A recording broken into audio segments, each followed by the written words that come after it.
Well, Miami Dolphins fans.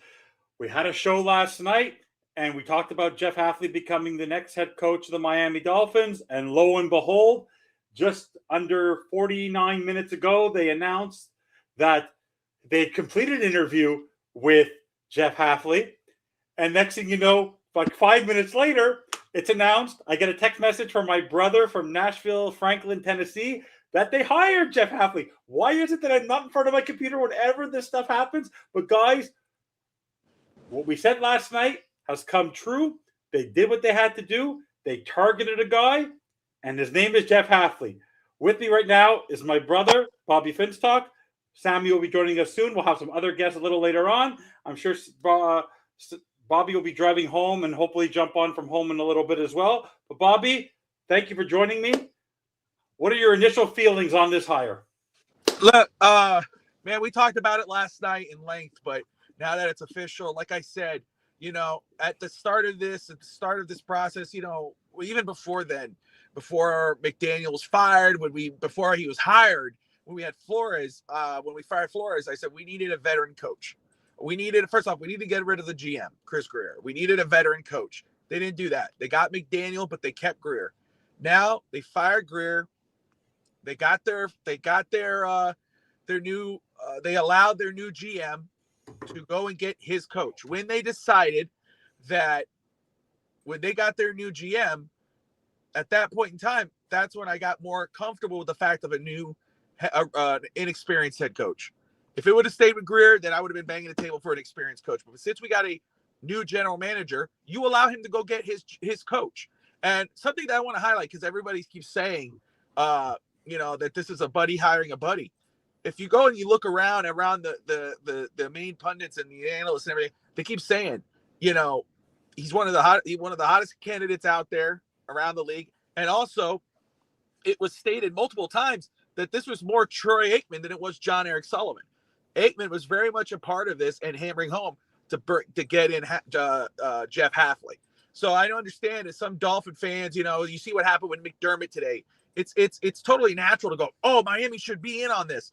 But Miami was already casted a wide net. Miami had already done their homework. They knew what they wanted to do. They knew, like, hey, okay, we knew we liked this guy. Obviously, Sullivan knew him, but they went and they interviewed a lot of other guys, and they decided, no, we're going to go ahead and get this guy. The Tennessee Titans wanted him here tomorrow. They wanted to get him in the building. He more than likely was not going to leave the building tomorrow in Nashville. The Browns, they wanted him. He was a finalist for the Falcons job before Stefanski.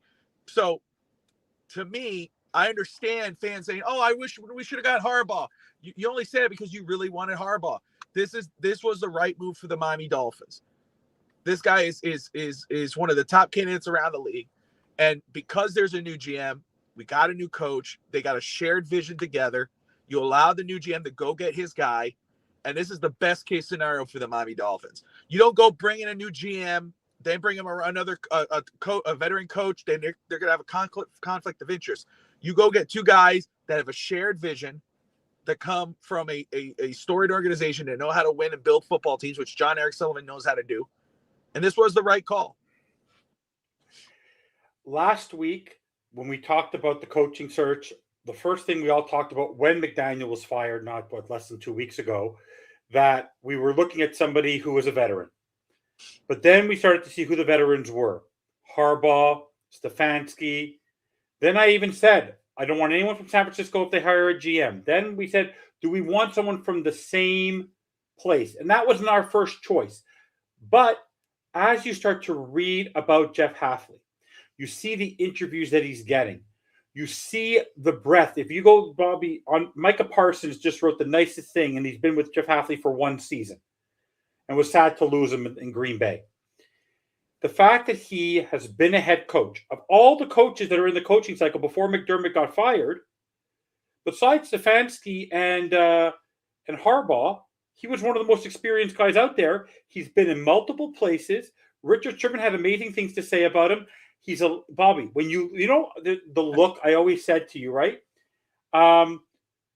The look of somebody. Remember, I always said Mike McDaniel doesn't look like a leader of men. And a couple of years ago, when Anthony Weaver was hired, I always made the trolling joke that he was the next head coach because he looked like a leader of men. If you look at Jeff Hafley and you look at him, he looks already like a leader of men. He looks like a guy who is you ain't gonna be no pinball. There ain't gonna be no ping pong tables and foosball tables and skee ball tables in the locker room.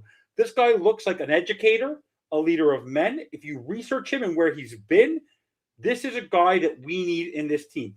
Are you telling me he looks like, honestly, like most of the teams that have been successful, Bobby, they don't look like la-di-da-di-da. Andy Reid, Bill Belichick, even John Harbaugh, Mike Tomlin, they don't look like happy people. This guy, and in the end, they even said it before, Bobby, even though this is where John Eric Sullivan and Troy Aikman, the committee, wanted to go, there was one final say. And the final say was Stephen Ross. So if Stephen Ross wanted to do what he wanted to do and has not adapted to the changes in the NFL because he wants to win, and I think he sees in the AFC East with Mike Vrabel, Sean McDermott being there, the way that the coaches are, you need to be able to go play disciplined, physical football. And that starts with Jeff Hafley and John Eric Sullivan. So he could have said, I want to go get Sean McDermott. Oh, I want to keep on interviewing all these happy and cool, lucky guys. They targeted their guy. They didn't wait. They targeted their guy, and they didn't let him leave the building. And on a night where in Hard Rock Stadium, down the street at Baptist Health Facility, where they're doing stuff, and there's a national championship game happening in that facility. And right now, people are talking about the national championship. They're talking about the Miami Dolphins for the next hour and a half. They didn't care about the spotlight. They went to get their guy, timing or not. This is, for me, an excellent hire. Let me just say, first off, shout out to everybody who's watching right now in the comments. Appreciate you no matter how we'll be on for a while. Appreciate y'all. But like, for instance, I just want to say here, Michael Desiree, what's up, my man? Appreciate you watching. Happy for you, but saying it right now, it's a failure. You know, what has the Dolphins season and the Dolphins the past 20 years been to you? Has it been a success? Like what's judging a failure to you? Do you think the Dolphins are going to have some successful season? Let's say if Harbaugh was your head coach, do you really believe that Miami would be some great team next year? The Dolphins were going to be bottom feeders. That's the expectation for Miami. This team is not a Harbaugh. That's why he went to the Giants when they have these guys in place. I actually disagree with you, though. Stefanski, hold on a second. The fact of the matter is, you say the season's going to be a failure. What the hell is it right now? What was last year? Was last year a success? This is what I don't understand. These illusions and these fantasies. Oh, it's going to be a joke. He's going to suck, and we're going to suck more. And how far down do we need to go? You think the Dolphins are some kind of hotshot team? You think they're a success story? You think last year was great, and we set ourselves up for failure? We're already a failure. The Dolphins are a failure. And if they would have hired Harbaugh, it would have been another failure because then you don't have the two heads. You don't have two guys working together. I'm not saying this is going to work, but let's not pretend that, you have some, like the Dolphins have been doing so good and now hiring Hafley's going to F up the team. The team's already screwed up. How about we celebrate that for the first time in how many years that we have a new GM? Or at the same time, we get a GM and a coach at the same time together, both with a shared vision going towards the future. How about that? We want the same clusterfuck that we've been dealing with for how many years? The same fans that complain over and over and over and over and over and over again. Once they get what they want, they can find another reason to complain some more. No one's saying for sure. Super Bowl or anything like that. We hope.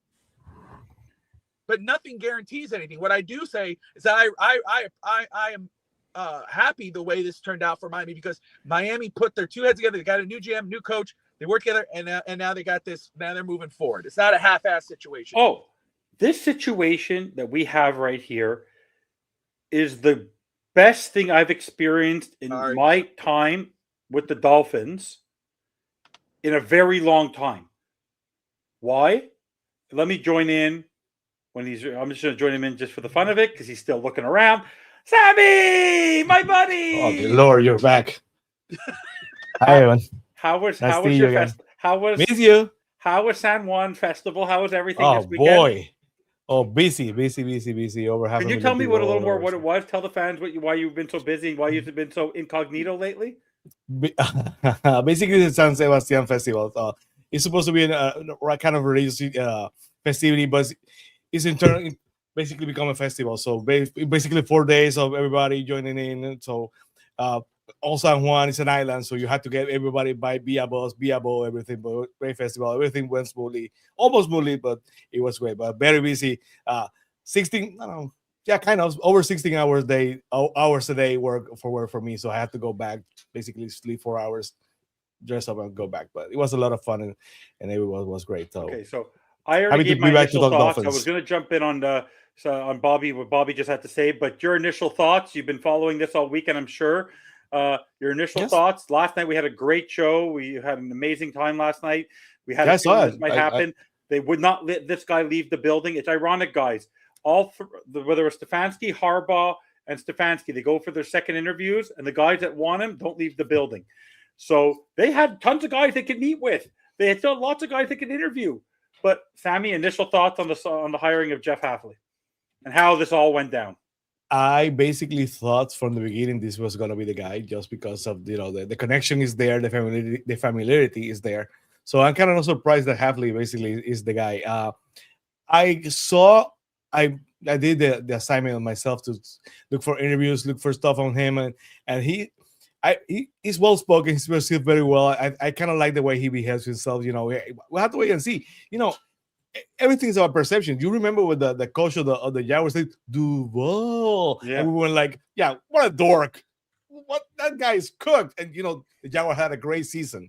So the fact that he lost to the Bears, or the fact that the haircut is kind of funny or stuff. At the end of the day, that doesn't matter. We have to wait and see. I'm more worried about him being able to build a good coaching staff. Yeah. That's the next step. Because if he doesn't build a good coaching staff, you know what happens. We had that before with Brian Flores. So that's the key right now. If he can build a coaching staff, he should do pretty okay. I'm gonna say it again. This is not gonna be like the old days when we're gonna throw a lot of money into it and see if it works.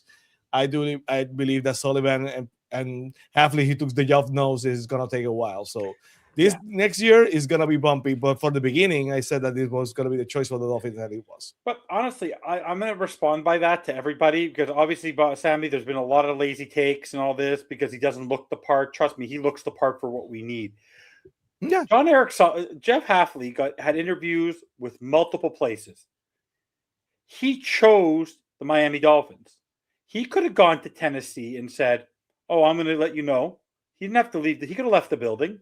He could have gone to a lot of the other places where he got interviewed and said, "I still want to see what's out there."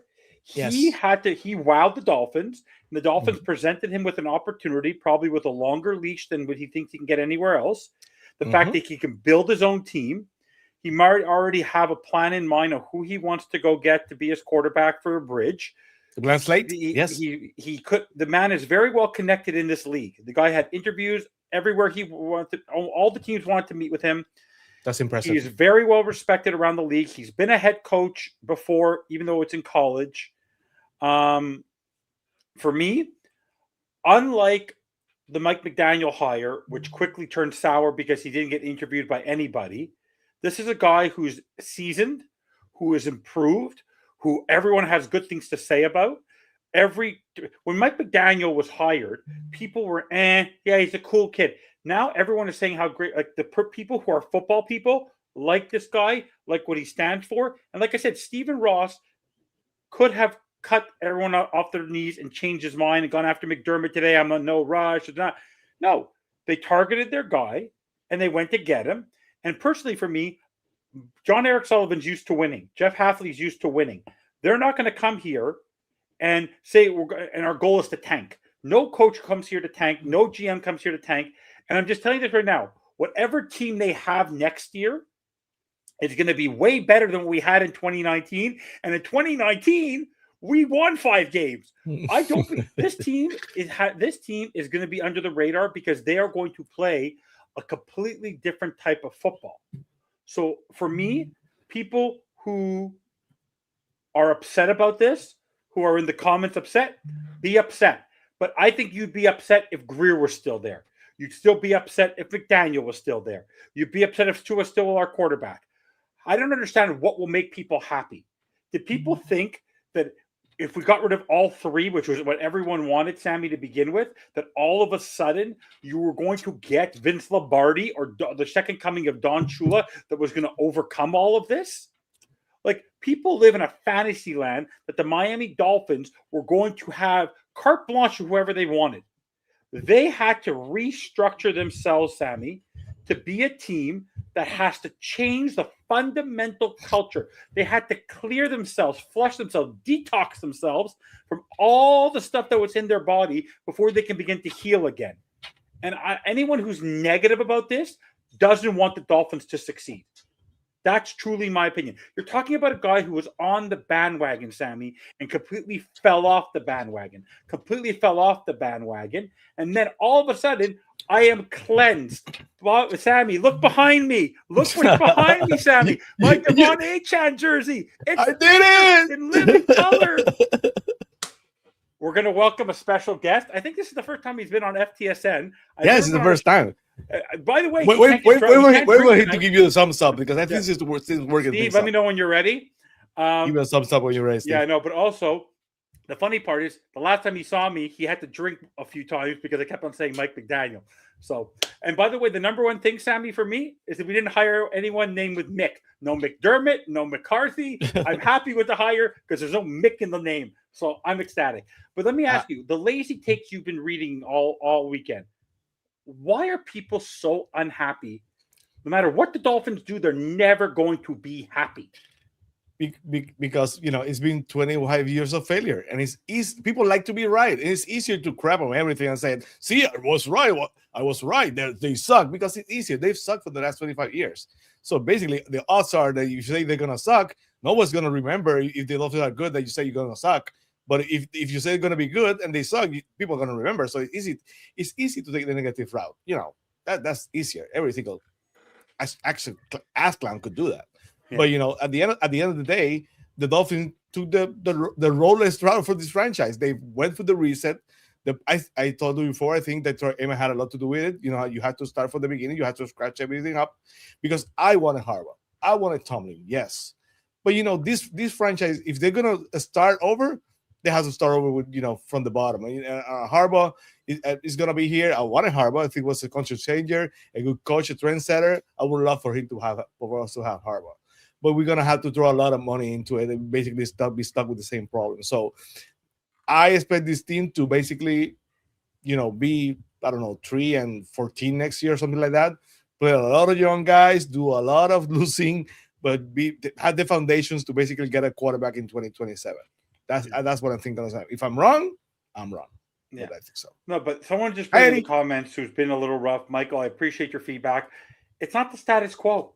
The status quo, guys. Actually, it's contrary to the status quo. No. You know what the status quo is? Opposite of the status quo. You know what everyone's talking about today?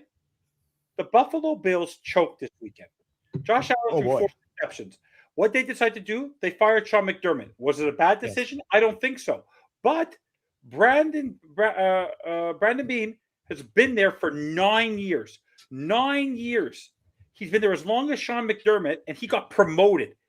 Name me a good receiver on that team. But Shaheed, Cooks, they couldn't build they couldn't give him receivers in Buffalo. But Beane gets a promotion. That's a half measure after 9 years, and they can't get over the hump. The Miami Dolphins cut it to the studs. They brought in a consultant in Troy Aikman. They built a committee. They interviewed guys over and over again. If they would have hired Kendall Shepard or Patrick Graham or Joe Brady, fine. Be upset that they hired another guy who's a first-time hire. By the way, Sammy, I said this on many games last night too. 6 of the 8 coaches that are in that were in the playoffs yesterday, this past weekend, are first-time head coaches. So Steve is ready. Evan, Steve is ready for us. Steve is ready. So, guys, special guest Steve Hallett, welcome to the show. Appreciate you joining FTSN today. How you doing, buddy? How's it going, gentlemen? Good to see you. Good to meet you, Evan. First time I've been on here. We met before. We met on Fitz TV where I kept on saying Sammy didn't let me get to talk. Oh, he wasn't that week. I wasn't actually on there that week. Oh, he was there that week. No, true. I actually was walking with my wife. We were just like walking around the neighborhood, and I was listening in on it and everything. And I was like just watching everybody sit there and drink. You wouldn't stop saying McDaniel. So Yeah, nice to that's me. nice to actually be on a show with you here. So No, it's a great, pleasure. Sammy. It's a Good to pleasure. see you, buddy. It's Steve and I are basically visiting the neighbors today. You know, we're helping out the FTSN. Yeah. So visiting Hey the Eddie, neighbors. if you want, Eddie, would you like to join? If you'd like to join, I'll drop you the link. Let us know, or Sammy could drop you the link happily. So, Steve, your initial thoughts, because I know you haven't had a chance to be on in a little bit. Your initial thoughts on how they handled this head coaching process, who was your top guy, and your initial thoughts on what's been going on through Dolphins Twitter this past weekend and the official hiring of Jeff Hafley. What's your initial reaction? Well, first and foremost, to address what you guys are saying there, everybody knows nobody in the Dolphins community is you're never going to make everybody happy. Sammy and I joke that we could win the Super Bowl and there would still be a decent percentage of pissed off fans because we didn't do it a certain way or because we couldn't do it at a certain time. Who knows? There will always be some level of discontentment, and I joke only partially with that because we know that it's true. Look, who I wanted for my favorite, my top choice would have been Stefanski. I wanted him to come down to Miami, bring the experience, bring with him the whatever defensive coordinator he could. I don't think the Schwartz are going to let him out of the building for just another coordinator job. But either way, it didn't matter. When I saw the deal that they threw at him, $15 million a year, they said that he's going to be earning $1.25 million a month until 2030. I'm happy that Miami didn't throw that at him because, again, this is a rebuild here. Granted, he survived rebuild after rebuild because he was in Cleveland. But the bottom line is we weren't going to pay that much money. I was talking to my mom. She's a Bills fan. Everybody from up in Western New York up there, they're all Bills fans. So I had to talk with her today to see what she thought. And she's like, we just don't know what goes on in the building. And I said, that's the bottom line. When it comes to Buffalo, we have no idea what is going on inside the building here. For Miami, one of the biggest things that bothers me is I wish I could know. I wouldn't even need to be a source and tell everybody. I just have this greed that I want to know what is really truly going on. So when they bring in Aikman, is it everybody just sitting there like staring at him being like, Ross is only going to listen to him? Or, I don't know. I don't think anybody really understands, and I don't think we'll ever really truly know how it went down. So we were supposed to have somebody on last week's podcast, Todd Wright, and I've been kind of chatting back and forth with him. This was over the past few days, just looking at these head coach vacancies. What are the possibilities? What are the probabilities of different stuff? And he's a Cowboys fan, but he's a fan. He's not a locked in, totally objective. If it's not about the Cowboys, I don't give a shit. I have a bias and whatnot. He is extremely, he is very objective with how he does his analysis and everything. His point on Miami, and I agree with it, is Miami's just not that attractive of a place to go for many reasons. And we've got a very long history of, tripping over ourselves, making some bad decisions. But I don't disagree, especially when you consider the cap situation, all of the different factors that we have going in. I don't disagree. We're in for a tough year. Sammy, you're saying 3-14, something like that for next year. No, we don't know. Who knows? And it's unfortunate because what we're seeing with that extra year of 2026 being what we expect it to be is a lot of pressure on a very young head coach, a very young general manager, first time for both of them to be in this position. And people are going to be second guessing, playing armchair quarterback, bitching and pissing and moaning from their parents' attic, about what we did wrong. But look, we're in a hole. We're in a financial hole right now. We've been paying top dollar to wide receiver, a quarterback, a cornerback, all these different people, and two of those people aren't even still in Miami right now. Well, they are, but they're injured, and one's gone. The other two are injured. It's a lot of money to be putting into resources that we're just not going to see anything out of, and we've got to dig ourselves out of this hole. And some people might say, it's just not going to happen. You're never going to see it happen. We'll tell that to Sean Payton and what he did in Denver. You can't say the same exact situation. You don't know what's going to happen. Nobody here knows what is going to happen. But that same exact type of mentality Sammy, I know I was deadlocked in. I'm like, I'm tired of the first-time coach. Tired of it. It seemed Barry Jackson rail all for the past 10 days about first-time head coaches. Haven't you said it yourself? How many of the coaches this weekend are first-time? 6 of 8. A lot of them. 6 of 8. 6 of 8. Just Peyton and Vrabel. 75% of them, are first-time head coaches, and that's extremely impressive for them to be able to do this. But it's the same type of mentality that you say, I don't want a quarterback from Notre Dame because they all suck ass. And let's forget about Joe Montana. This is people say, I don't want a quarterback or I don't want a certain player of this position from a certain school because that school never produces people. And it's flawed logic because up until Purdue produces Drew Brees, what do you got? There's always going to be that coach. Am I saying that Hafley is going to be the Drew Brees of the coaches out here that's going to turn things around for us with first-time coaches? I have no idea, but nobody does. Nobody knows right now. So, yeah. So, what's your both of you, because you haven't had a chance, and we'll come back to Jeff Hafley in a couple of minutes. What were your initial reactions to? Yes, it's only a little 15-minute video with Travis Wingfield yesterday, but I don't think I ever saw a one-on-one with Chris Greer like that.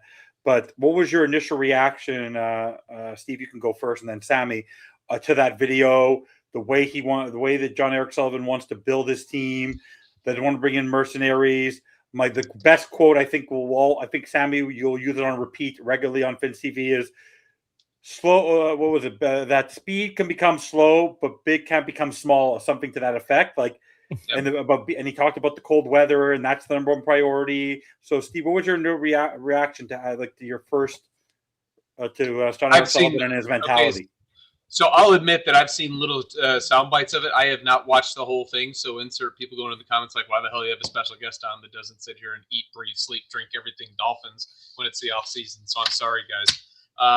But I'm encouraged by a general manager who is a fresh mind. I'll say that. Bring somebody in here that has a totally different mindset. Years ago, before Rodgers went off the mental deep end and made the entire world about him in the NFL, if I had an NFC team, it was the Packers. And I've envied them for year after year after year. And frankly, if you're an NFL fan and you don't envy what the Packers have been able to do for so many decades, frankly, I'll say it, you're an idiot. I've always been envious of how, yes, they have down years, but then they bounce back up very quickly. They do it organically. They've never, ever, ever been the team to go out there. I think Micah Parsons is the first big free agent that they've chased in ever. Other than that, they do not have that mentality of going out there making those big splashes. And they're the type of team that drafts in players, has a quarterback who, a backup quarterback sit there, have some really good games, and then they ship them off for big money. So it's going to happen. It happened with Matt Flynn in 2012. It's going to happen with Malik Willis in this offseason. So that organic type mindset is big. And for Sully to say, the fast can become slow, but the big can't become small, 110%. Mike McDaniel's defense and his mentality and philosophy was fast, fast, fast, finesse, finesse, finesse. Well, that got knocked off its feet, and they never were able to get back up and recover that again. But if you've got big bodies that can do what needs to be done, that's the stuff that plays long into the year, and you can't knock that off. Sammy, your thoughts?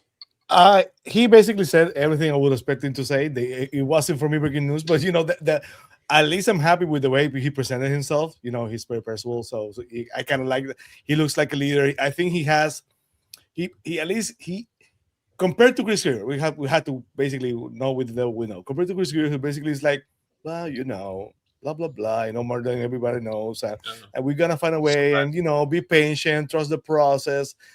What I got from him, from Sullivan, he basically understands the challenge ahead.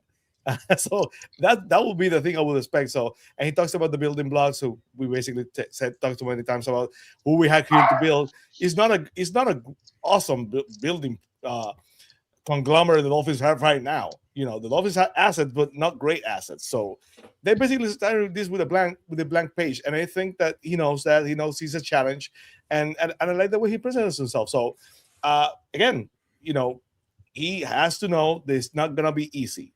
It's never easy in Miami. Miami is not Green Bay. You know, every place is just challenge. Every place has its own challenges, different challenges. But Miami is Miami, and you know, a lot of people have failed in Miami in the last 25 years since Jimmy Johnson left. So we have to wait and see. You know, Okay. hopefully he knows the task at hand, because if he's gonna be lightly in Miami, it's not gonna. The fans are pissed.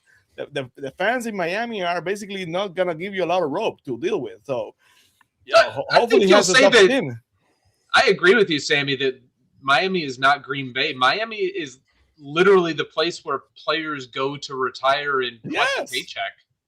So that is not the same place, and they really need to clean house. The best thing that happened this season was Chris Greer being shown the door and the personnel executives being shown the door. I told you last week, I don't want the same equipment trainers.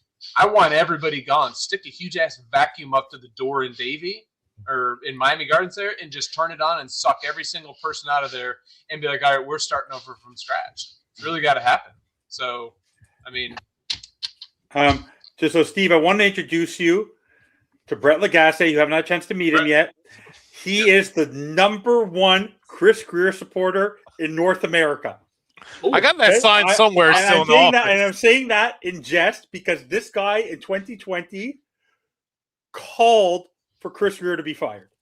And he's been begging and pleading for this for 5 years. So, Brett, thank you for joining us. Brett, we were on last night. Phenomenal show.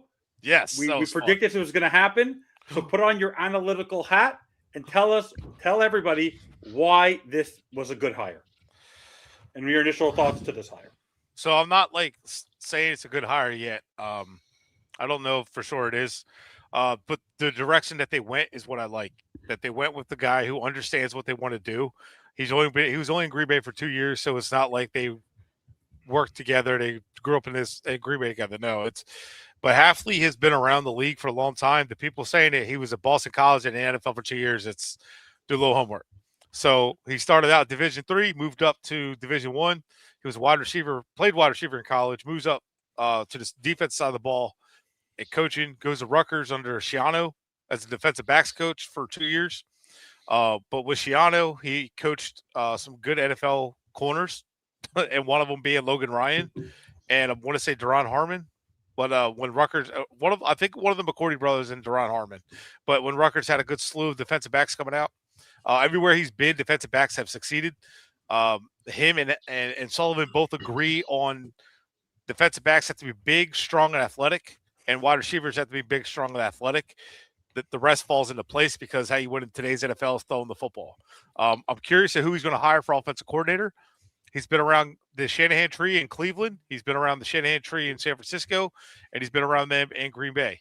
He's been with Chip Kelly, Ryan Day, not as great of offensive guys, but he also has been had Frank Cignetti Jr., who he's been at a few stops with in Pittsburgh, in Boston College, and there was one more stop with him. Then the other on the other side of the ball, he was in Tampa also. Yes, that's what it was. He was in Tampa also. And then he was with and then Frank Cignetti was a quarterback coach for a long time in the NFL, and he was offensive coordinator for a while. Now, one of the other coaches he worked with on the defense side of the ball is Greg Madison, who a lot of the fans, you're going to like this one. Greg Madison was coaching with the Harbaugh brothers. He coached with John Harbaugh as a defensive line coach, and he coached with them, Jim Harbaugh in Michigan, and then he was defensive coordinator in Ohio State, who Joe Hafley was actually the co-defensive coordinator, and it runs kind of a similar system. And then he worked with Saleh, D'Amico Ryans, and that staff in San Francisco. He worked with Mike Pettin and his staff in Cleveland. Pettin's a good defensive coordinator, is a good defensive mind. Worked with Jim O'Neill, who's one of the better ones, or pretty good one. So there's a lot of attachments that he has. There's a lot of different trees. Schiano tree, who's good defensively, so there's a lot of trees he's pulled from. Ironically enough, the first D1 school he worked for was Pittsburgh when good old Dave Wannstedt was there. So he's been around a little bit with that. And I just, the connections varies.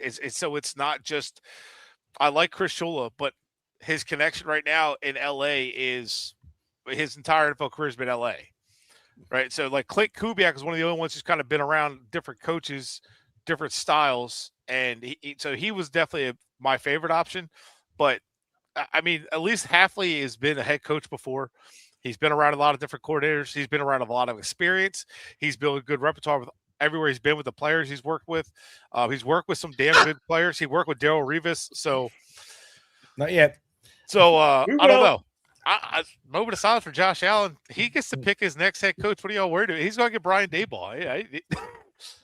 No, you know who Oh, you know what yeah. people are saying? Yeah. You know, so, but watch this. You know, if he gets an interview there, I have this weird feeling. Could you just possibly imagine if Flores or McDaniel get interviews in Buffalo? Oh my Could you god! just imagine if McDaniel goes to Buffalo? Like, what the heck are I'm we gonna- talking about? I'm going to tell you right now. If McDaniel goes to a He team lost out as on Detroit today. Detroit, they filled Yeah. that position, eh? Well, I'm going to tell you, if McDaniel gets hired as offensive coordinator somewhere, people might be surprised. They're going to be like, "Oh, his play calling got better." No, his play calling didn't change. His players got better Better, of course. because he That's doesn't have also- he doesn't have a quarterback that has to put everything in it to throw a 20-yard out. Like it's Well, CJ Stroud is like, I'm telling you. By the way, you know what I learned today, guys? I learned this weekend watching football, and I'm sure you might all agree. It doesn't, and it's proof. Proof is in the pudding, Sammy. And I want to get your take on this, and then Steve. It does the proof of, and Brett, you've been saying this for years. It doesn't matter where you pick; it's who you pick. Yeah. Look at the quarterbacks. Yep. All the top draft pick quarterbacks that have been picked in the draft. Where are they? Where are they? Drake May in his second year with there's some exceptions, but Sam Darnold took forever to exist, and Kubiak is making him a better quarterback. Bo Nix was a mid-round pick. Josh Allen was not picked early. CJ Stroud was picked second, and everyone's, oh my God, because of Bryce Young. Now, you want to know what people are now saying? Maybe Bryce Young has a higher ceiling now than CJ Stroud, right? So for me, the mentality that people are having for this hire, I think is ridiculous. Like, I just think overall, there's so many lazy takes. I just think people want to be miserable. But Sammy, when you hear what Brett has to say about the right hire, in the end, I said on Friday night when we did I did a show that it doesn't matter who the head coach was. Yes, it matters, but it starts with the roster. It starts with building the foundation in the front office. Then it doesn't. Even if you can hire the greatest head coach in the world, Sammy, if you don't hire the right staff to surround him and build your team and get the right quarterback, it doesn't matter who your head coach is, right? Mm-hmm. So what are your thoughts on that? Like, Hafley, I think, would be a good hire, but it's all about the staff and it's all about the QB. It's basically all about the QB. You don't have the QB, you have nothing. Go to the list of the last 15 Super Bowl winners from Stafford, Tom Brady, Patrick Mahomes. So, Jalen Hurts is basically probably the Carson Wentz are basically the least two hell of all of them. So you need to have a quarterback. Basically you need to have a quarterback, and you need to have a structure. You need to have an identity, and basically the Dolphins have been jumping from identity to identity to identity. From Joe Philbin, Alan Gase, Sperano, to Mike McDaniel. This team it's not like the Packers or the 49ers, all those teams. So basically, you change the quarterback, you change the head coach, but the identity of the team, the system, the way they run things on offense and defense, basically remain the same. And you change coordinators, but basically what you have been doing for the last 12, 15 years, even when a new head coach is gonna go on. Look at the Patriots. Josh McDaniels come back to the Patriots, and they basically went back to the identity they once had with Belichick. So that's what winning teams do. I don't want to take too much time because I know Steve had to bounce. So please go to Steve so he has a last chance to speak, and you can come back to me afterwards. Evan? Steve, what are your thoughts on all this? No, I mean, I think that we're all in agreement here that I hate that good quarterbacks end up on shit teams. I hate when you see a quarterback that has a ton of potential just get drafted and thrown into a position that, you're David Carr and you end up getting drafted to the Texans and you're lucky that you're not dead today. Caleb Williams, the best thing that ever could have happened to that guy was Ben Johnson rolling in the door and saying, you are good enough and I'm going to show you how you're good enough. And the man is just an absolute freaking beast. He is showing why he was a number one overall draft pick. And I'm looking forward to seeing that continue just because of the amount of crap that people gave the Bears and him for not being able to put it out in the field when frankly they were a crap team last year, and Ben Johnson turned that around this year. I think that this year it's the biggest thing is who are you bringing in for the coordinators? Who are you going to bring in here? And please tell me that you're going to delegate to those coordinators, to run the things. You can have your system. You can say, hey, this is the type of team I want to have, but you're going to be the ones to implement it. I'm going to sit back and I'm going to be the general standing on the sidelines throughout the game. One of the biggest problems I've had, and this is, again, just being stung way too many times, is seeing the Adam Gases, the Mike McDaniel standing on the sidelines calling an offense and being worried about what's going on with things when they really they couldn't handle that. They couldn't handle the entire the moment, which is pretty scary, but they just couldn't, which again is just, I don't understand why all these teams that are interviewing Mike McDaniel like he's some wonderkind that they haven't watched just kind of crap himself for 2.5 years on the sidelines. It's pretty interesting, but the identity, it'd be interesting to actually have an identity set up in Miami. That's kind of a generational thing. You need to see it needs to happen for year after year after year after year. That Green Bay, Pittsburgh, they have 3 head coaches in 55 years. They've got an identity all across all 3 of those head coaches. They have an identity. So I think it's an exciting opportunity to see what we have up ahead of us. This is really, truly the first time that we, in the podcast age and what we're doing here, we have experienced Miami doing a full clean reset. So I think none of us really know what to expect. We have a lot of things that we can hope for. It's like the draft picks. We have no idea what people are going to actually get picked for us, but we all have the same hopes that we can set up a solid foundation here and actually build up and get off this crap that we've been seeing for 2.5 decades. Yeah. But everybody, go ahead. No, I want to ask you a follow-up question. Yeah. And I want all of you to answer, but I want you to take the time to answer this. You're Jeff Hafley, because we talked about it. We've all talked about it. Oh, the cap situation. Oh, the fact that we have to rebuild and we have 30 free agents, etc. If you're Jeff Hafley, you're interviewing with the Steelers. You're interviewing with the Titans. You have interviews across 6 teams. You have 4 second interviews. This was your first second interview. You could have said no, or you could say, I'm not ready to make this decision. Why do you think Jeff Hafley? Yes, there's only 32 jobs. Sammy, you say that all the time. There's only 32 jobs. But 31% of them happen to be open at the Miami Dolphins job when he could say, I'll get back to you tomorrow? Because I think the Dolphins wouldn't have just moved on. Do you think if he was worried the Dolphins might move on from him? I think Miami probably threw in some FU money in there to say, hey, you're not getting on that plane. I think that's really just a little bit of an impetus, but he has a reason to be here. I do think so. 31% of the NFL teams are going to have new head coaches this year. It's astronomical. It's huge. There's a lot of opportunities. He was getting some interest. I think I just saw somebody before I hopped on here that Tennessee, has been left at the altar 3 times in a row here by head coaches. Yes. Hired. It was Harbaugh, Stefanski, and now Hafley. So there is interest in him. It's not like we're the only team. We're not scraping bottom of the barrel like I feel like we have been in the past. We have been in that position where I'm like, we're just going to take anybody that will come along with a pulse and has shown that they can, been on a winning franchise before. That's not the case here. Why Miami? I don't have an answer for you there yet because I'm not sold on what we have. But that's the beauty of my mindset is burnt from years and years of the Greer era, the different head coaches that have been here and done these things. We're in a new era. This clean reset hopefully is an opportunity for us to see, what Jeff Hafley says. And I will be tuned in much more closely now to the pressers as they open up and we start hearing from the head coach and the GM together. So, But gentlemen, I do have to hop. Thank you very much for having me on. You're welcome anytime, Steve. You're welcome anytime to jump on. Great whenever you want to jump on. Meet you, man. Thank you, Steve. Yep. So Take care I'll follow of up.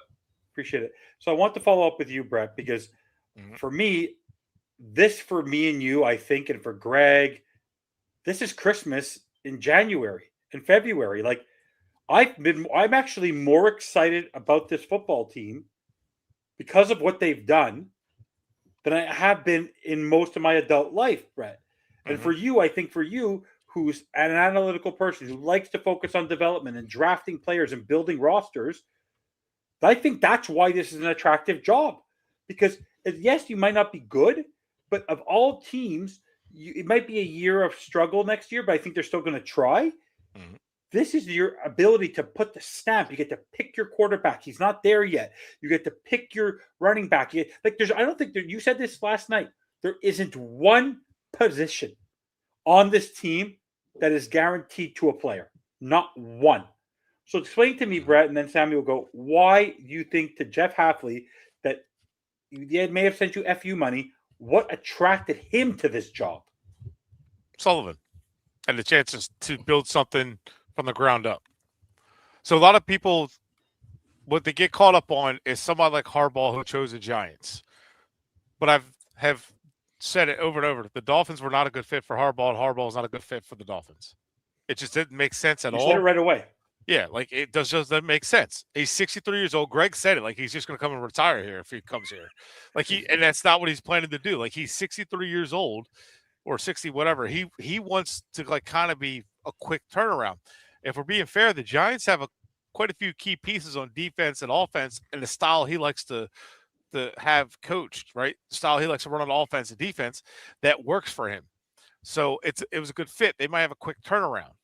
It's going to be very run heavy kind of thing, but that's, to me, the Giants made a ton of sense. The Dolphins are it's not a surprise with the cap situation, the Tua situation being public that he's not going to be here anymore, the roster being all free agents and not a lot of young talent, homegrown talent, and a lot of guys under contract. I think 2027 we have like a lot of cap space, 2028 because of all the players leaving. So it's a chance to start over. And a lot of guys will realize when a coach comes in and a GM comes in, they lick their chops at opportunity to say, wait a minute, I got a mess to clean up, but I get to take something from the ground up. It's like buying an old car that is in good shape and not destroyed, and then I could take and tear it apart and make it my own, but it's still in good enough condition where it's not like I got to rebuild everything, but I could tear it down, clean it up, and make it my own version of it. And that's kind of what it is. It's like the Dolphins there's a couple players there, but it's like they get to take this from the very own and start from the bottom and work their way through what they wanted. It's just like they wanted to do in 19, but they went crazy with the whole tank for the quarterback and this and that. And I don't know how many times I got to go through. You don't need a number one overall pick to get your quarterback. The Packers did it twice. The late 20s. Yeah, the Ravens did it. And twice. was Favre drafted? Where was Favre drafted? Falcons, second round. By the Second Falcons, round. Like, and they it's traded for him. ridiculous. And then the Dolphin or the if you look at it, You get the top spot. The Ravens got 2 in the first round. Ben Roethlisberger was a top 10 pick. Josh Allen was a top 10 pick. You don't have to have the first overall pick to get a quarterback. In some drafts you do. But it's just so you don't need a tank. You just need to draft the right players and draft the right quarterbacks and identify who fits and who doesn't. And I think that's where Hafley comes in and says, like, well, we're going to get a new quarterback. You know, he's probably already talked to Sullivan about what they want to do and coaches they want to hire and stuff. So I'm just saying, like, I think overall it's a smart hire. It's a right direction, but that's it. Yeah, I got to go, guys. I'll be right back. No problem. We'll just back you out for a minute. We'll back you out. So, Sammy, what are you, and then Brett, Bobby, I'd like to let you go. What attracted Jeff Hafley to this job? He walks into that room, second interview. He knows he has 3 second interviews to next, and he doesn't leave. What? Like, they announced on Twitter, Sammy, at 5:10. I think Bobby told me before the Dolphins, we've completed our interview. But Adam Schefter and Ian Rappaport and Tom Pelissero are already announcing he's had the deal for head coach. Like, not even the Dolphins announced. So I just wanted to ask you, Sammy, you go first and then on Bobby. What attracted Jeff Hafley to this job in your mind? Why would he want this job? Yes, there's 32 jobs in the NFL, but he literally had 4 or 5 other opportunities. And in a lot of people's minds, the worst one was the Dolphins. Yeah, but absolutely, it's what Brett said. It's a familiarity with Sullivan because, you know, he knows what he's getting into. He knows basically what, you know, I'm pretty sure they had conversations behind. That's where I was going, Sammy. Yeah. I'm sorry. I'm gonna let you finish a minute. No, speak for him. But it's basically that. You know that they know each other. It's not been a long relationship, but they know each other from last year. And they probably had conversations behind closed doors without Aikman saying, you know, this here is a great opportunity. This guy is gonna spend as you needed to. We know what you're getting into. But we have each other's back, and that's all you want. You want a general manager that you basically know they're gonna have your back. So, you know, at the end of the day, he's getting into a situation where he knows, because so many things that you need to go to the franchise that had a quarterback. The Titans had Cam Ward. Yeah, basically, if you look at the opportunity, you had a quarterback established there, and you probably had a better situation going to probably Tennessee than Miami. But basically, Sullivan found a way to make it happen here. So it's a general manager. It's a relationship with the general manager, and a franchise is basically willing to build. They probably most have told you come here, you gotta get a 6-year contract, and you gotta take your time, because I really doubt they did a 4-year contract. You'll have to wait to see the terms, but I'll be shocked it's a 4-year contract. I expect it to be a 6-year contract. Take your time. We're gonna be this slow, and we'll have to wait what's happening. Brett, please go ahead before you got, because I know Bobby's waiting, but I know I cut off Brett because he has to step off. No, Go ahead. That's all I was going to say, is that like it's you get to start over from the beginning with somebody so you're like, they've worked together. Like, if they didn't see eye to eye there, or if they weren't on the same page there, I don't think he's coming here. He's just going to go somewhere else. It's not like, oh, I know the manager there, I'm good. No, it's like, you know what, I'm coming here, I know the task at hand, and same you brought, like, go to a team with a established quarterback, and like, for example, like Cam Ward might be like I like Cam Ward, but am I going to be handicapped to him like McDaniel with Tua, with McVay and Goff? And like, how many coaches have lost their job? Adam Gase and Tannehill, because absolutely. They tied a career to a quarterback. We've seen it over and over again, or fixed by quarterback. So I think that is also a pause for teams with now. If you have a guy who's established, like a Josh Allen, you know what I mean? That's a little different. That's a completely different situation right now. Or Lamar Jackson, that's a different situation too. So, for this one, it's like they get to start from the beginning, and they get to pick their guy. Like, imagine if Mike McDaniel came in and got to pick his quarterback from the beginning, and they get handcuffed with Tua. Would things be different? We don't know. But like, that's a big deal. So I think he comes in knowing, like, I'm not handicapped with any player here. Like, there's no player here I have that you're saying you're going to stick with this guy. No, he comes in and says, I get to build this defense how I want it. We get to build this offense how we want it. We get to build this team in our vision from the very beginning. And that's kind of exciting for a person coming from the bottom up. And for someone like Hafley, who I've heard is never good enough kind of guy, to where he's looking to redeem himself from Boston College, not doing so great there either. So I first want to say just very quick that sorry, Steve, that I didn't get to be on here when you were on here. I was driving. There was some traffic. Went longer than I thought. So sorry I missed you. We'll get back at it. Eddie, great to see your face, sir. Hope you're doing okay. For me, I just want to say I think you guys bring up a great point. Evan's question was, why did Hafley want the Dolphins job? Obviously, he did. And honestly, the easy answer would probably be, that, hey, John Eric Sullivan's here. He's familiar with how Sullivan wants to build his team, and how, he saw what it did in Green Bay, and he wants to bring that to Miami. I think what Brett was saying and what Sammy said is right on the money. I mean, if you look at the other jobs there were teams that were very interested in him. Again, he was a finalist. The Steelers wanted him back. The Steelers, who just got rid of Mike Tomlin, they had Chuck Noll, Bill Cowher, and Mike Tomlin for how many decades at a time? And since the Super Bowl era. Jeff Hafley, they wanted Jeff Hafley to be one of their second interviews. They were very interested in him. The Titans more than likely would have offered him the job tomorrow. And then, of course, I believe the Browns were the third team. If you look at all three of those situations with the Titans, you look at the Titans situation right now, they already got Cam Ward. They got a new stadium coming into play next season. There's a lot of high expectations in Nashville, going down to Nashville. So that's going to be high expectations. He's going to have to get ahead of the curve. And if he doesn't, one of the key things that Brett just said, he doesn't get to pick his quarterback. He's going to have to roll with Cam Ward. As much as I believe in Cam Ward, it is a knock for a coach going in, like, man, I don't got my guy. So you have to believe in that player is what I mean. Exactly. Yeah. So Titans, obviously, you would go with the Dolphins in that situation, because then you get, again, a clean slate. You look at the Pittsburgh Steelers.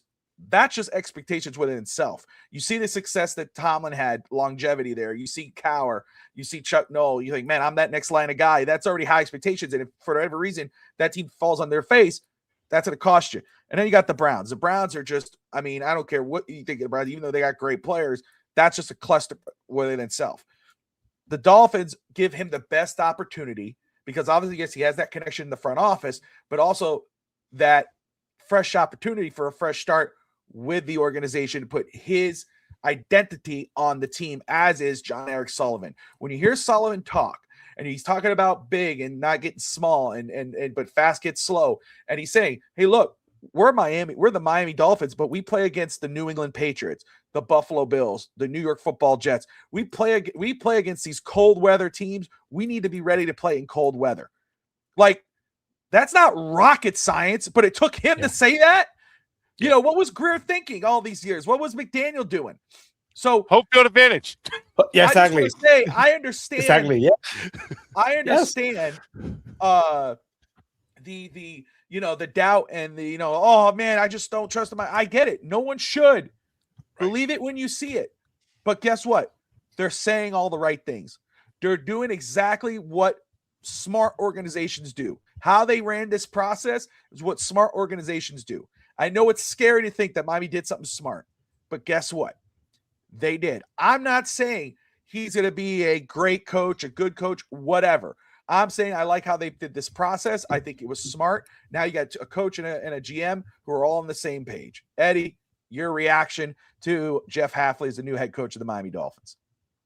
Well, I'm good with it. I trusted the GM with this hire. It was completely up to him. I don't know too much about all the other candidates. I know that this cycle, at least the guys Miami brought in, everybody else brought them in too.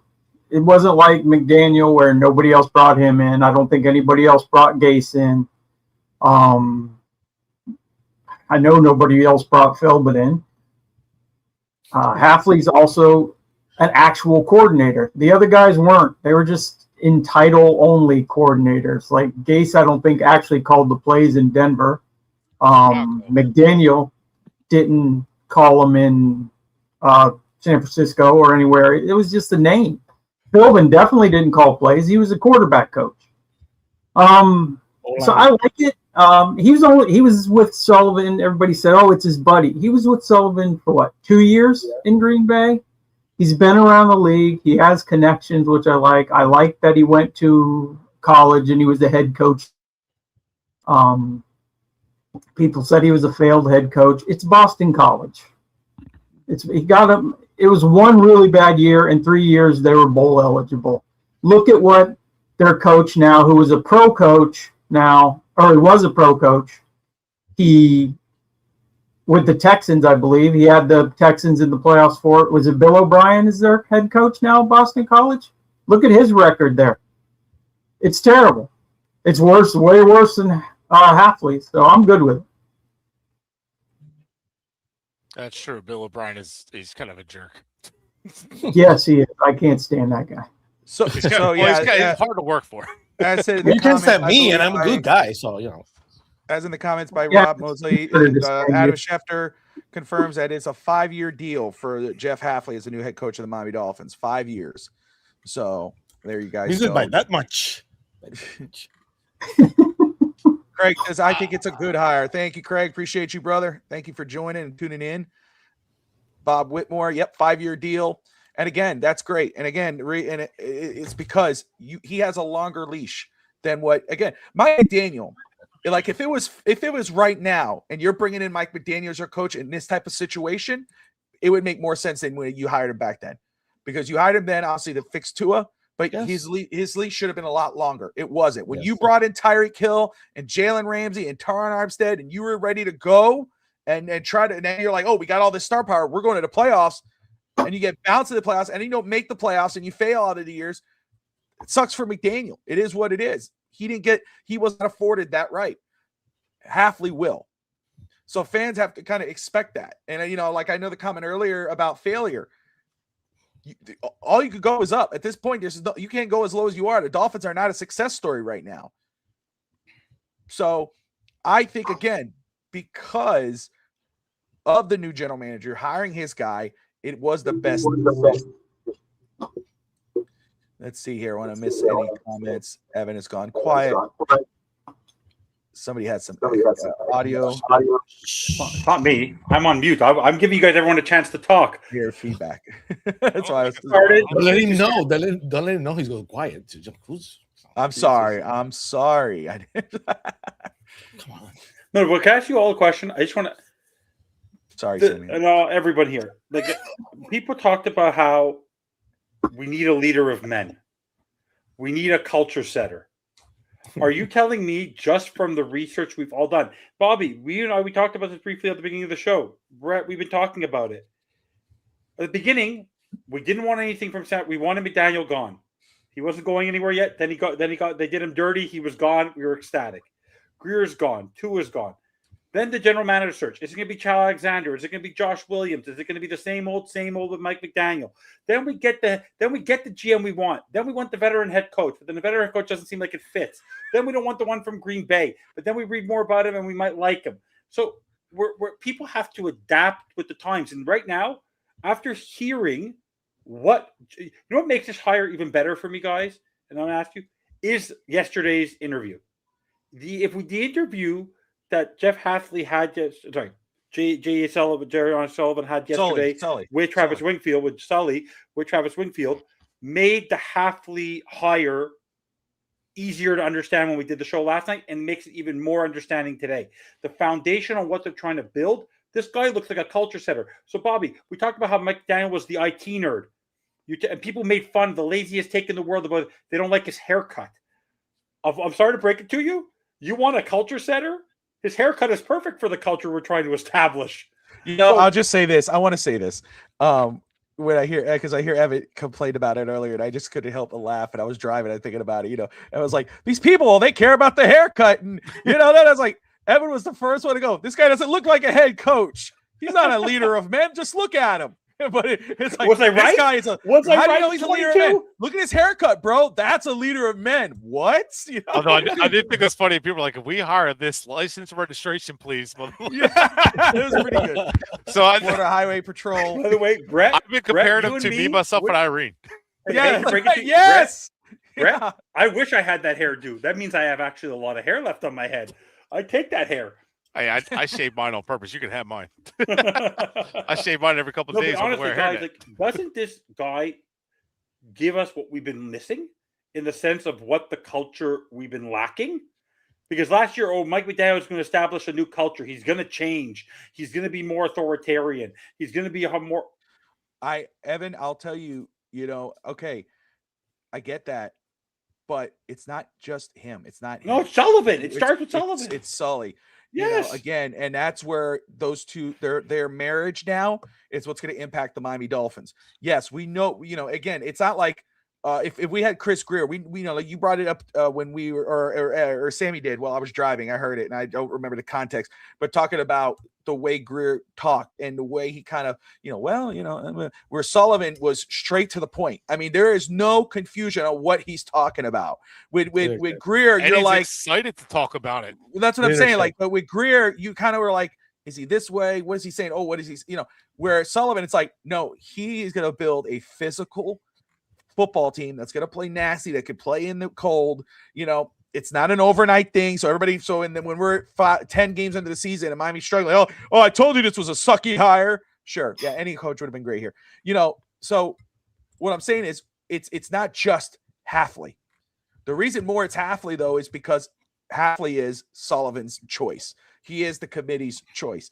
They are going in here with the same mindset. And that's why to me, this hire is so important. And it's a good hire, not because, it's going to be great in the end, but because they're together in on it. And so, yes, you're right.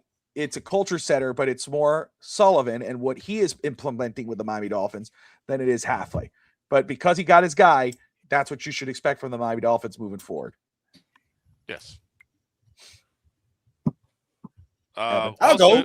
Also, yes, he's sixth in scoring and 11th. I have lots scoring. to say. I'm letting other people talk. So I was looking at his rankings. So in 2024, the Packers were only 6th in scoring defense, and this year 11th in scoring defense. And then they were, 12th in total yards this year. And last year they're like top 5 in total yards. But no, he's not qualified.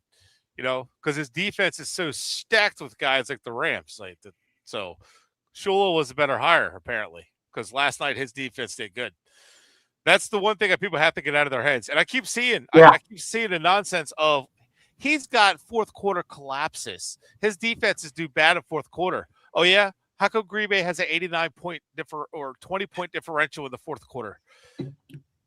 How come they've scored 89 points in the fourth quarter? That's it. And they have a 20-point differential in the fourth quarter. How does that happen? How do they only give up 69 points in the fourth quarter? 69. How many did we give up? but How many did we give Miami? I think Miami just gave up 69 last week. So like, I'm 69. just saying, like, he's given up 20 points less per game in the fourth quarter than these guys have. Like, how does he have the fourth quarter collapses? Hey, Todd, can I get some milk? No, just So then, like, on top of that, he was also missing Micah Parsons, Devonta Wyatt. Like, he was missing his two key pieces up front, and it's like his pass rusher and his interior pass rusher. Oh, his defense gave up. Oh yeah, no, the offense didn't have to score points. There's 2 field goal tries and a missed field goal. No. The offense did good enough. Field goals are how you win games. So it's, to me, it's I don't know. A lot of people are mad about it, but everywhere he's been good. And all the people crying about how bad our secondary has been, it's been bad. He's the guy everywhere he's been. The secondary has been good everywhere he's been. He's an aggressive defensive play caller. He goes back to the days of Madison, which people look him up and how the style of defense that Madison runs. It's aggressive. It's blitzing. It's constantly changing looks up front. It's pass rusher. And what does it emphasize? Pass rush, speed, size, and agility. Like, it emphasizes everything you need. It's similar to the Flores way of playing defense. So it's I don't know. I defensively, it'll be good. I'm more interested in how we do things offensively. But as McDermott showed, as long as you get your quarterback and you have the right offensive coordinator, you'll be fine on offense. And you don't make stupid hardball decisions. Decisions. I will say, too, we're going to discuss that tomorrow on the Finstock Draft Show with Josh Wingate and Coach Vogel about the impact of Sully and Hafley, what their impact could be on the draft moving forward and what to expect possibly. Somebody's chewing. Is somebody chewing? We have a chewer. I am not. Oh, man. Now. Would you like me to do some keyboard music? No. We're good. We're good. Sammy, you've been wanting to talk. You've been very patient. Then Eddie. Yeah. I just want to say, full disclosure, everybody knows who was my first choice. I wanted Harbaugh, I wanted Tomlin, anyone who coaches experience. Yeah. But the committee has spoken and the field has spoken, because if you look at we talked about it before. If you look at the setup interviews, basically he's been asked for every team to interview. He has second interviews. Teams were interested in him. If he leaves the door tonight, he's probably the Tennessee coach by tomorrow. So I'm not gonna be here and try to pontificate that I know more than basically executives in the NFL who are giving him the choice to interview and want to do second interviews with him. So he's the right choice for those guys. He's probably the right choice for me, because I'm going to defer to them. I'm more excited about him being the GM than Chris Greer. I'm more excited about Hafley being the coach than McDaniel being the coach, and Sperano, and so many others, Cameron, Adam Gase, the list goes on and on. So I think this guy is more capable than everybody else, those guys, before entering the building. So I'm happy about it. We have to wait and see. Again, if he can survive the first year, because that's going to be rough, and he's got to find a way for this team to play hard, even if we have a very bad losing record, you're going to know it. You're going to be able to know if this team, at least, they fought hard, they were structured, they lost, but it's a team that doesn't give up stupid penalties, and it's a smart team. Plays hard. That's what I want to see next year. Yeah. But fans of course want David Shula. Shula great. David Shula the grandson. Comes to Miami. Yes, with those expectations about being the grandson of Don Shula. You basically set him up to fail, even from coming inside the building. And I basically believe Hafley has more experience overall as a head coach than Shula would ever have. So, everybody has their own candidate. A lot of people are going to be better, for Hafley being the coach today. But, we were talking before about the Jaguars coach. Was talking whatever, Leon Cohen. If Leon Cohen, we went for the first statement, Duval, you say, that my first thought, oh, they're screwed. the Jacksonville screw, that guy's never going to recover from that. And, the Jaguars play hard. That should be a candidate for coach of the year. So let's wait a little before, we come to conclusions. Hopefully he can start the shape. Hopefully he's better than expected. You have to listen to set some slow expectations because we think that you have a new coach and we're going to the Super Bowl next year. Breaking news, we're not. We're not going to the Super Bowl next year. There's no way we're going to the Super Bowl this year. So let's start, this new era of Dolphins football, hopefully building the right culture, the right team that plays hard, that's smart, and we'll have to wait and see in the next, 2 or 3 years. Eddie? Yeah, I saw you guys put up Richard Sherman had good stuff to say about Hafley. I was just reading tweet from Micah Parsons, generally happy for Haf. Great guy, great person, gonna miss his energy. That's something you want to hear from an ex-player, especially the energy part. I mean, that team lacked energy from its coaches last year. You never saw McDaniel get mad at the end of the year he kind of did, but that's when he was fighting for his job. But I don't know. We won't know anything, of course, maybe for 2 years. Who knows how fast he can turn around? I mean, Peyton did a good job turning around a team with a bad cap situation. The Seahawks, first-year head coach, look where they are now. It just depends on getting the right pieces. I finally have, hope because they actually did a full reset. It's what everybody seemed to want, but now that we're at that point, people are complaining, of course, but it's, Dolphin fans, what do you expect? It's the whole league's, I guess the whole fan base of every team. They really don't know what they want. They just want to complain most of the time, but we'll see. It's I'm actually excited. I didn't think I would be excited this offseason because I thought they would do a half-assed reset. I really did. I gave Sam a hard time earlier about being right on the coach. I said, I was just kidding you, Sam, because you said they wouldn't know whether they were getting rid of Greer or McDaniel or benching Tua. That's why I said you can't count one time being right and be happy about it.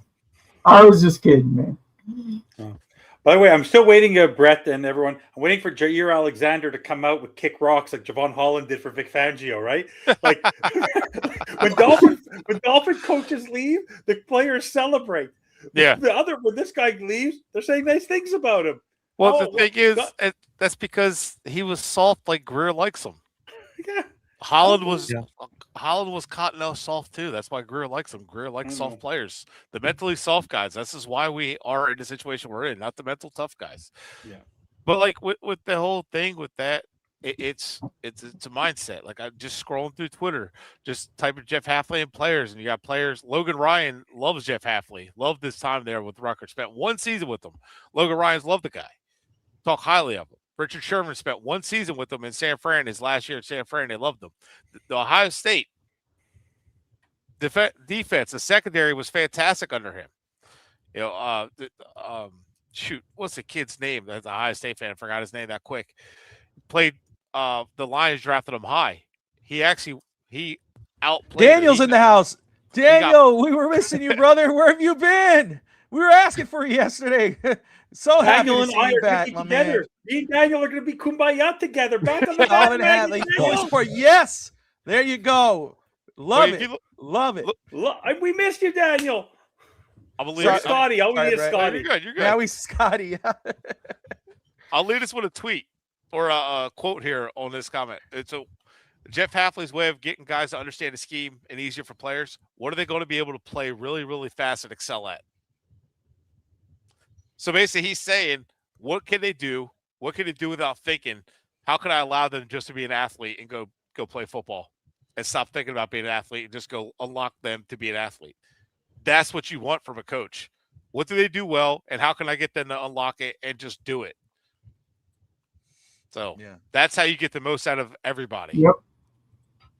That's why Zach Thomas was so great. It wasn't because he was the fastest. It's because he diagnosed and he knew. So he played with the instincts because he knew what you were doing, and he didn't have to think. he just went full speed at it. So that's a part of it. Yeah, that's all I had on that. I just wanted to throw that out there while I was fresh. By the way, does it give the Dolphins a leg up a little bit to find their bridge quarterback by hiring this guy? By hiring this Malik two-headed Willis? monster? Oh, the Dolphins do the funniest thing to VBS in my argument. Malik Willis saved me on the bad take on Malik Willis. No, but let me ask you, Bobby. Bobby, let me ask you. You've been in the draft, coming out of Liberty, didn't do well in Tennessee. You live in Tennessee. He was a disaster there, but probably that was more the team. If someone would tell you in a week from now, in the next couple of weeks, that their bridge for next year is they sign Malik Willis because they think that's the right fit as their bridge, and they still draft a quarterback, go get a Largo. Does that bother you? What are your thoughts? Because you actually had a front row seat to Malik Willis. You live in the state she played where he didn't work out so well for him. That was more Tennessee than it was Malik Willis. I like Malik Willis coming out of the draft and the range that he got. He's a high character guy.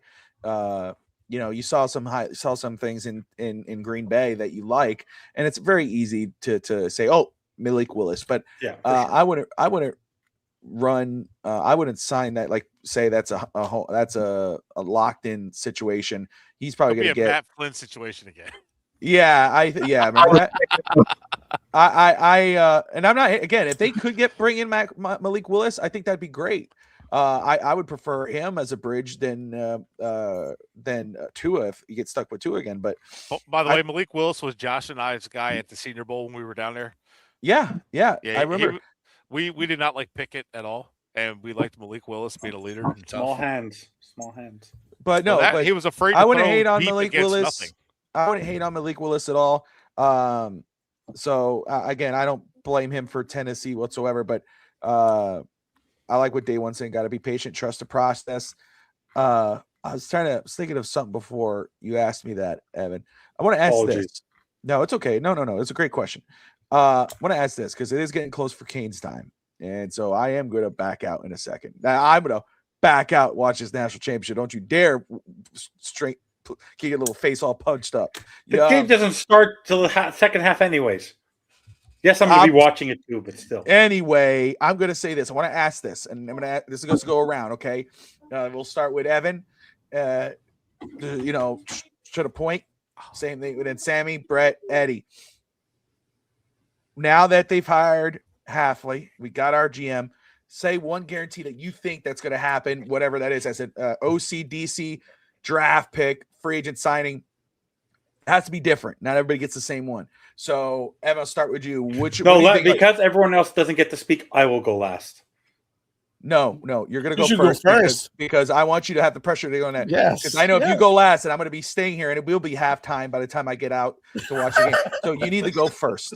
So, as El Jefe, I'm making you go first so I can get out of here. If I had to predict, okay, one thing, for the first time, I do see them going BPA. So I do. Don't be surprised. My sleeper pick at 11. Okay. And I think this one might make Brett smile because he mentioned it's actually a need of the Miami Dolphins, even though it's not a premium position.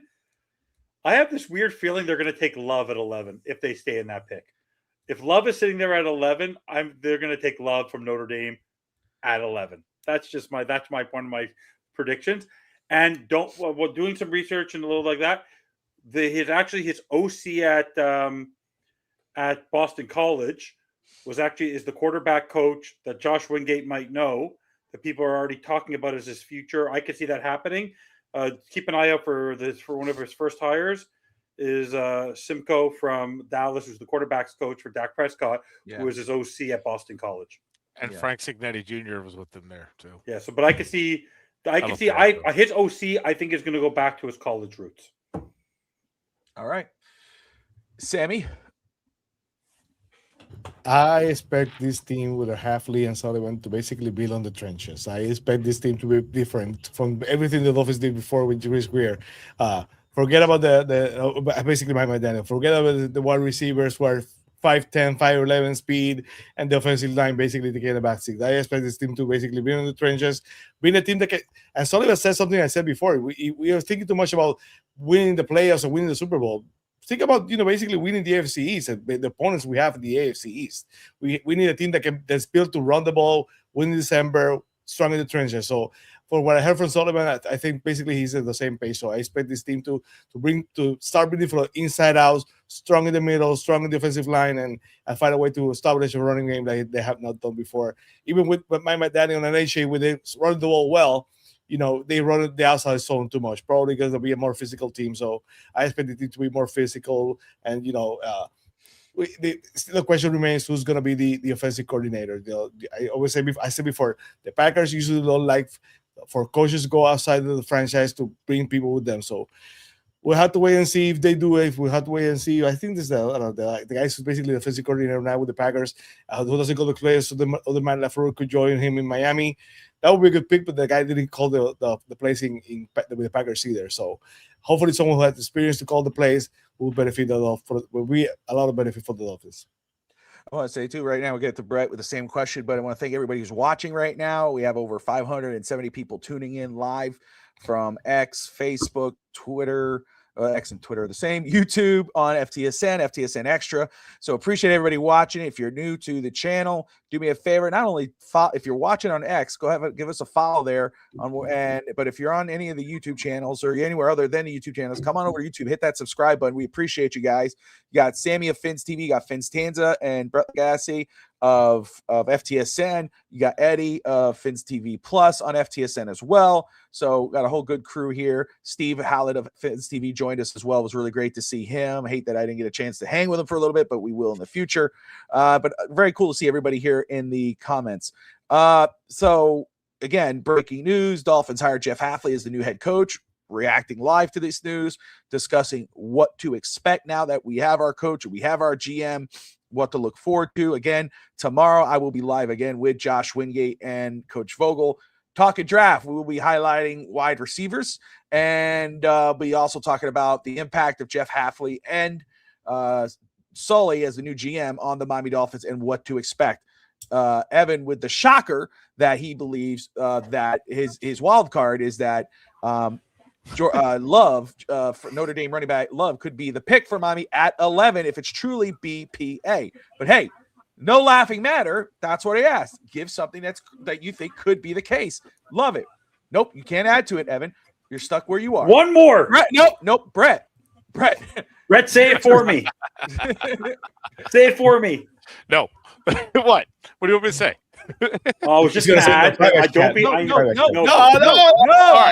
No, you can't. All right, hear it. So you want us to do the private chat now? Man, I don't know about it. He's in a private chat. Man, all right. So sorry, I was doing a little research why he did that too. But so I'm going to go off of one that you guys might be surprised at. Bobby Bavich from the Bills, who was on as a defense coordinator. Now that they're gone, now that he's fired, McDermott's gone, I could see Bavich being the defense coordinator. That would be good. Yep. And he was with him in Petton, under in Cleveland, so I could definitely see that one.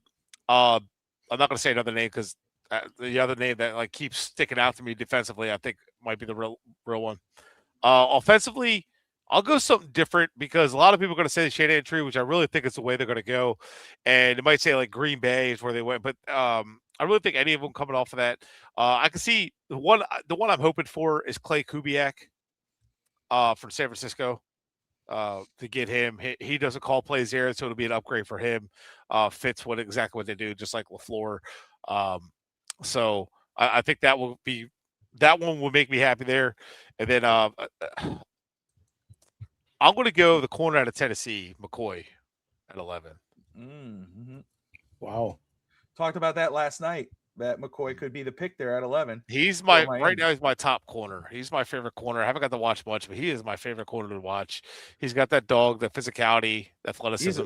He had a beautiful one-handed catch. I saw recently. I was watching him, and we're gonna cover corners, wide receivers tomorrow. But day one has Peter Woods from Clemson.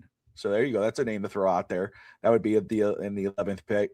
And I will say, Evan, that was mine. Russell Douglas. I think he will remain with the Miami Dolphins with Coach Hafley. They served each other, I think, with Green Bay. So, and Rasul was a really cool. What he did last year was great, and you want him to stay. He'd be a good cheap option to stay, and obviously he is an impact player for the Dolphins defense this year. And you want to stay strong with the secondary. And even if you draft McCoy, you keep Douglas. Eddie, my man, with Hafley and Sully as your GM and coach, what's one thing you would say, like, I think this is going to happen, like, for sure, if you were to throw one of, like, the wild guesses we've been doing here? First off, I think Weaver's going to get a head coaching job, and we're going to get 2 more third-round picks. One this year. Yep. Is that what it is, Sam? One Yes, for this year, one for next year? Okay, Yes. well, whatever. That's fine. I think Miami's going to go big in the draft in the first round. My prediction is the lineman from the University of Miami, the tackle. Francis Maragoa, the tackle for right tackle, right? Yep. Yes, Love it. That's where I think they're going, and they'll, as part of the cap casualty, I think they'll get rid of Austin Jackson and replace him with a rookie. There you go. Love As it.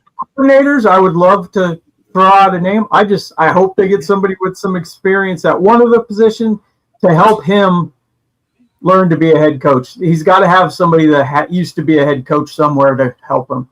That's what I would like. Go ahead, Bobby. There is one. Go ahead. There's one already on the staff, and I think Darrell Bevel, because he spent Bevel. I think don't sleep on Bevel being the offensive coordinator. I can happening. see Bevel staying as a quarterback coach / assistant head coach. So that would be like a perfect thing for Bevel. Then he can have your offensive coordinator, and then he can oversee the offensive coordinator and be the assistant head coach. So it's kind of like a tie. You have a guy who's been around the league a long time. He's in his 50s. He's well respected, and he's been in the Shanahan system. So he's been all over. Like, he's been in the West Coast in the Shanahan system. So it's a perfect marriage, and he knows Green Bay really well. It's just, and you want to bring in a young quarterback, he's a good guy to do it. And yeah, he could be offensive coordinator, but I can see him being a young offensive coordinator and Bevel being that, or Bevel being the OC, and a chance, if he gets hired as a head coach, keep a young guy under him. So just thoughts. I think great. I think that's perfect. Bro, I'm glad you brought up Darrell Bevel. I'm going to say too, we talked about this earlier. Brett brought it up, but it was a name I wrote down. But a name that's a connection there. You got Steve Shemko, Cowboys quarterback coach, could be in line to be the OC Miami, possibly. A name that we brought up yesterday on our show, Tim Lakabu, who was the Jaguars linebackers coach. I'd say keep an eye on him. And I love that you brought up Bobby Babich from Buffalo. Oh, yeah. That would be pretty cool. George, man, let me tell you something. I just want to say shout out to George, man, of the Fins Fifth podcast. I was so happy to see our boy back. I know he's been doing some little videos here and there, but he's been under the weather. I thought the other day when he was just audio, I thought we were listening to Barry White. I turned in, I was like, who the hell is that? You're like, so strong in the Dolphins. I'm like, God, hey, dude, I had to turn off the audio. I started getting all sweaty. Oh, hell no. Nah, man. I'm glad to see George is I don't give a damn. I was like, and I will say, because I'm about to pop out, so I'm just going to cause a bunch of trouble and get that out of here. But I'm just going to say, yesterday, my wife texted me out from there. We're doing the show, and she's like, "Hey, is Sammy all right? Saw something going down in Puerto Rico." And I was like, I messaged Sammy, got a text right back, told her Sammy's good. I went out there, of course, we got a house of chismosos and chismosa. So, oh, what happened? Hey, what happened? And I was like, oh, don't worry, send me a video. Look, this is what's going on. They're like, damn, Bobby, you have the inside scoop. I go, damn right, man. I got inside scoop in PR. You guys are a bunch of you got front porches. I got the inside scoops. Hey man, y'all good? The guy from Hialeah is the one with the scoop, right? Damn right, brother. Let's go. But anyway, oh man, but let me go ahead and make sure. Yeah, shout out to everybody watching right now live here on FTSN, this special breaking news edition. The Jack Rod, great to see you in here. He says Philbin 2.0 matters not. Expect loss with Ross as boss. Damn, You came in here, you just first popped up. You had I don't know about Phil, but 2.0, I think that's a lazy take, but I do like expect loss with Ross's boss. Appreciate you throwing that comment in there. But everyone who's watching, that's the next banner, the flame. Like, yeah, I just love it. Expect loss with Ross's boss. That's a t-shirt, brother. Jack, you got to go do that. For the 600 people that are watching, thank you so much. Appreciate you guys all. Fitstanza, Sammy, Brett, Eddie, take over. Appreciate you guys. Let's go. You. Appreciate you guys. Kane's up. Talk to you another side. Peace. He's just going to eat dinner. He's not watching the game. The game doesn't start for 30 minutes. The guy's such a. By the way, Nick Saban just put on a U hat. Nick Saban just put on a U hat. Yeah, he loves Miami. I know, right? Right. He loves Miami, right? No. You know what I found interesting, guys? Cam Ward's in the building. I'm surprised he didn't go kidnap Jeff Hafley to take him to Tennessee with him tomorrow. It's pretty amazing. No, but I wonder if because the Dolphins quarters are right behind the stadium, right? The medical facility. Oh yeah, they're there. They're right there. So they probably brought Hafley in Air Ross One, right? The helicopter Air Ross One. They basically them there. The helicopter ride and say either you sign here or you got to get in traffic to get the hell out because we're not leaving you out of the building. So you have to sign now. Can I ask you guys a question? An actually interesting question, and it has nothing to actually do with football, but it ties to. Do you think that John Eric Sullivan has married with kids? Obviously Jeff Hafley married with kids. That part of the factor of we always talk about Sammy. You always joke around how he owns the grass company. We've all been to Miami. We've all been to Hard Rock. The facilities where you are, the setup you have, to give your kids and your wife and that I'm sure the wife has something to say too. I don't want to live in Green Bay anymore. I don't want to live in Tennessee. I want to South Florida. We're from Jersey. Like, do you think that that also plays a role? Like when they come down to Miami, they forget about the team for a minute and they go, these are the facilities of what I'm looking at. This is how I'm going to get to live for the next 5 years. The real estate. I'm pretty sure they look up the houses and say, "Look at that." Ross flies them their house. You got to be kidding me. With Ross that gives them a free house. With that view in Miami, like woof. No, but do you actually think that the fact that it is in Miami, you're in South Florida, that kind of life that you could possibly live plays a role? Because when Mike McDaniel first showed up, he was the nerd, and then within a year or two, he became the fashionista, right? So do you think that actually plays a role? To be honest, Miami's not for everyone. You have a set of values, a set of living, and you basically, I don't know how much, if they had kids, or I think they had 2 daughters. I think Hafley has 2 daughters, if I'm not mistaken. Or is Sullivan, one of the two. But Sullivan has 3 daughters. That's not living. The truth is not for everyone. It's not. So, they had to take that in consideration. Sometimes I don't want to go to Miami with teenagers. That could be one of the reasons. All those things they are taken into consideration. But again, like I would say, there are only 32 jobs. So when the opportunities is there and the money is there, and the chance, I knew it was not going to be a 4-year deal. I thought it might be a 6-year deal. But you need to be secure about your job status for enough, and probably it's completely guaranteed. So you're looking probably life-changing money for someone who's never been a general manager or head coach. So everything's taken into consideration. And the fact Miami is a great city, it's not for everyone. It's not for everybody set of values. It's not for everybody's set of morals. It's not for every style of living. But Miami is a great city. If you really like to live the good life and you're looking forward to somewhere you can spend the best of your days, Miami is the place. Yeah. I want to correct something real quick. I keep seeing that Philbin was a quarterback coach. He was never a quarterback coach. He was line coach. He was offensive line, tight end, assistant head coach, and then offensive coordinator. He was never a quarterback coach anywhere. Kirk Herbstreit's doing the game. I forgot. Also, I want to throw out there that he did try to get out of Tannehill after 2 years and try to get Derek Carr. Well, he let Derek Carr not. It doesn't really matter. He tried to improve and make an attempt, and that's something that what makes me happy about the hire and where the direction that they went, that it's all in sync, where it's like, hey, look, man, the quarterback's not working out. Yeah, we're going to have to look in another direction. Where they're doing it together, it's not like quarterback's not working out. Well, figure it out. Make them better. No, this is the way we're going to stay. We're committed to them. No, these guys aren't going to sign guys that aren't worth a long-term contract. They're not going to get into we're going to let Andrew Van Ginkel go because he was a Brian Flores guy. I didn't draft him. He's out of here. But I'm going to keep my son's roommate. I'm going to draft him first over Achane. Like, I don't know. It just even when Greer drafted the right position, he drafted the wrong players. And now it's a matter of just hopefully now that they fix that, hopefully that's what we need. And I hope that the direction they go is cohesive and they're going to be running the same system. No matter who the next offensive coordinator, head coach, defensive coordinator, it doesn't matter. It's going to be the same player, same style system. So like in Green Bay when it went from Mike McCarthy to LaFleur, it's the same way of doing things in a sense, same guy, same system, like similar enough system to where like the same style players fit. And you only got to adjust your draft strategies. Hey, man, 40 minutes away from kickoff on the Kings National Championship game. So I want to give my final thoughts. No, we're going to go in 5 minutes. So we're going to everyone the final thought.